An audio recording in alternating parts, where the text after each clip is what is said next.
안녕하세요. 초보택시입니다. 이번 영상 주제, 스타리아 전기택시 과연 성공할까요? 벤티, 타다 대형 택시 기사님들이 어느 정도 넘어가실까 생각해보죠. 일단 유럽에서 스타리아 전기차가 공개됐습니다. 국내에서도 상반기에 출시를 할 것 같습니다. 이미 예약 걸어놓은 기사님들도 계신 것 같고 과연 어느 정도 넘어가실까? 장단점이 뚜렷하다라는 겁니다. 일단 장점은 유지비죠. 특히 일반 택시보다 저 대형 택시, 스타리아, LPG나 아니면 카니발 같은 경우는 휘발유 사서 개조를 해야 됩니다. 덩치가 크기 때문에 연료비가 매우 많이 들겠죠. 그래서 이게 스타리아 전기로 대체를 하면 연료비가 매우 절감될 것은 분명합니다. 이것만 하더라도 솔직히 활부를 뽑고 남긴 해요. 그래서 이것만 생각하면 무조건 100% 넘어가는 게 맞아요. 그리고 정차 시에 시동이 없습니다. 특히 대형 택시 기사님들 같은 경우에는 차량에서 대기가 많죠. 그래서 그런 분들 입장에서는 시동 자체가 없는, 진동이 아예 없는 전기차면 훨씬 좋겠죠. 대기하실 때 쾌적하다라는 거고, 또한 차가 크니까 아무래도 스타리아나 카니발이 빠릿빠릿하진 않죠. 근데 전기면 매우 잘 나갈 겁니다. 특히 도심에서 저속 구간에 굉장히 잘 나갑니다. 그래서 이것도 속 시원시원하게 좋은 장점입니다. 근데 장점만 있겠습니까? 단점이 좀 치명적인 게 있습니다. 바로 배터리입니다. 예상하기에는 좀 큰 게 달리지 않을까, 당연히 차가 크니까 라고 생각했지만 예상 밖의 배터리가 장착이 됐습니다. 배터리 용량은 84kWh, 4세대 배터리라고 하긴 하는데 문제는 이게 좀 작아요. 지금 아이오닉 9이나 K9, EV9이나 큰 거 있지 않냐, 이미 그 큰 7인승 전기 SUV들 잘 가잖아 라고 하시겠지만 아이오닉 9에서 제일 큰 게 110.3kWh입니다. 그 다음 EV9에서 스탠다드는 76.1kWh인데 롱은 99.8kWh로 굉장히 큽니다. 그래서 아이오닉 9이나 EV9의 롱과 비교하면 지금 84kWh이기 때문에 아무래도 주행거리에서 아쉽겠죠. 아이오닉 9 경우에 저 100.3kWh가 국내에서 인증으로 532km가 나오거든요. 근데 스타리아 전기는 지금 배터리 용량으로 본다면 유럽 기준으로 500은 좀 힘들 것 같고 아마 400km대가 나오겠죠. 그러면 국내에서는 잘하면 인증으로 400 나올 수도 있겠지만 아마 300 후반 나올 가능성이 높다입니다. 물론 조심조심해서 타면 이제 연비 더 잘 나올 수도 있겠지만 요즘에 그 충전도 가급적이면 100% 못하도록 유도를 하고 있고, 그래서 20에서 80% 구간 사용을 권장을 하는 흐름으로 가고 있기 때문에 이게 애매해요. 참고로 저 84 정도의 배터리는 아이오닉 6, 아이오닉 5의 롱이 비슷합니다. 근데 이 차량들은 주행 가는 거리 인증이 562km, 485km, 또 실제는 저거보다 더 잘 타기도 합니다. 이건 작기 때문에 그런 거예요. 그리고 공기 저항도 좋고. 근데 스타리아 같은 경우에는 그냥 큰 차예요, 큰 차. 근데 배터리가 아이오닉 6나 아이오닉 5 롱레인지와 비슷한 용량의 배터리가 탑재가 됐다라는 겁니다. 그러면 아이오닉 5 롱도 겨울이 되면 아무래도 좀 아쉽죠. 주행 거리가. 아이오닉 6 같은 경우에는 롱레인지가 겨울이라도 뭐 굳이 걱정할 필요까지 없습니다. 아주 잘 나옵니다. 근데 스타리아가 아이오닉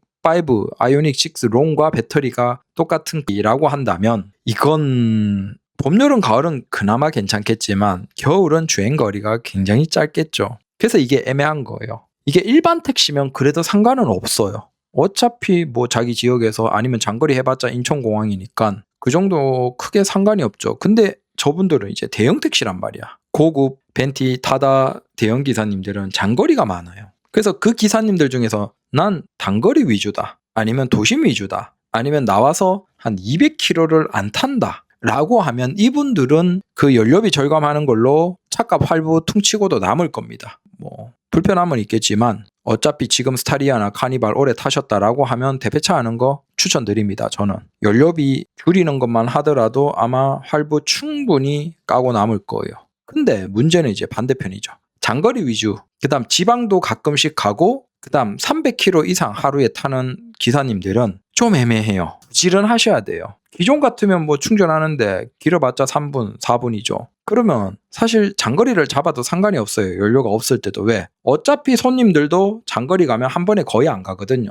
막 대전 밑으로 내려가면 화장실 가요. 휴게소 들린단 말이에요.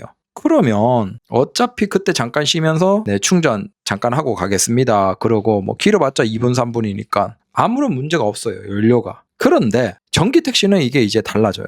전기차는 최소 그래도 어느 정도라도 가려면 짧게라도 한 10분, 20분이라도 급속으로 충전을 해야 돼요. 이건 최소 밥 먹고 나와야 되거든요. 그래서 이게 애매하다. 그리고 이게 나와서 집에서 완충하고 나와서 도심만 돌다가 한 200km 초반 정도 타고 퇴근한다. 이런 분들은 어차피 나와서 충전할 게 없어요. 또 퇴근하고 집에서 또 완성 물려놓고 다음날 또 출근할 때 거의 뭐 90 정도 충전량에서 또 나가서 일하고 그냥 밖에 나가서는 충전할 필요 없으니까 좋죠. 그러면 연료비 아끼고 딱 좋은데 장거리 많이 뛰시는 분들 혹은 콜 쪼다가 뭐 장거리 그런 거 기대하시는 분들은 이게 나가서 운행하는 상태에서 무조건 뭐 90%에서 콜을 잡는 게 아니잖아요. 나가서 뭐 그래도 몇 시간 운행 좀 하면서 또 콜도 쪼고 뭐 그러는데 그렇게 되면 90% 상태도 아니단 말이야. 한 70, 80, 60 정도까지도 내려와 있겠죠. 일하는 중간에. 그 상태에서 이제 콜을 쪼는데 문제는 그때 만약에 대전이다. 대전 밑으로 간다. 그런 콜이면 사실상 중간에 충전을 해야 되는 거예요. 겨울이면. 그러면 굉장히 곤란하죠. 근데 또 이게 기사 사정으로 운행하지 못하면 중지되는 사업자도 있고 그렇거든요. 아니면 이 손님 죄송합니다. 요 가다가 한 20분 30분만 휴게소에서 충전하고 가겠습니다. 그러면 글쎄요. 지방에 멀리 가는 손님이 과연 어떤 분이 차에서 30분씩 휴게소에서 충전하는 걸 이해해 주실까요? 그러면 뭐 별점 테러 거의 분명하고. 그래서 이게 장거리 한 하루 300km 이상 타는 기사님들은 애매한 거죠. 그리고 이게 충전 포트가 앞에 있대요. 이게 니로 택시가 충전 포트가 앞에 있거든요. 물론 이게 좀 넓은 데는 상관이 없습니다. 앞으로 꼽는 것도.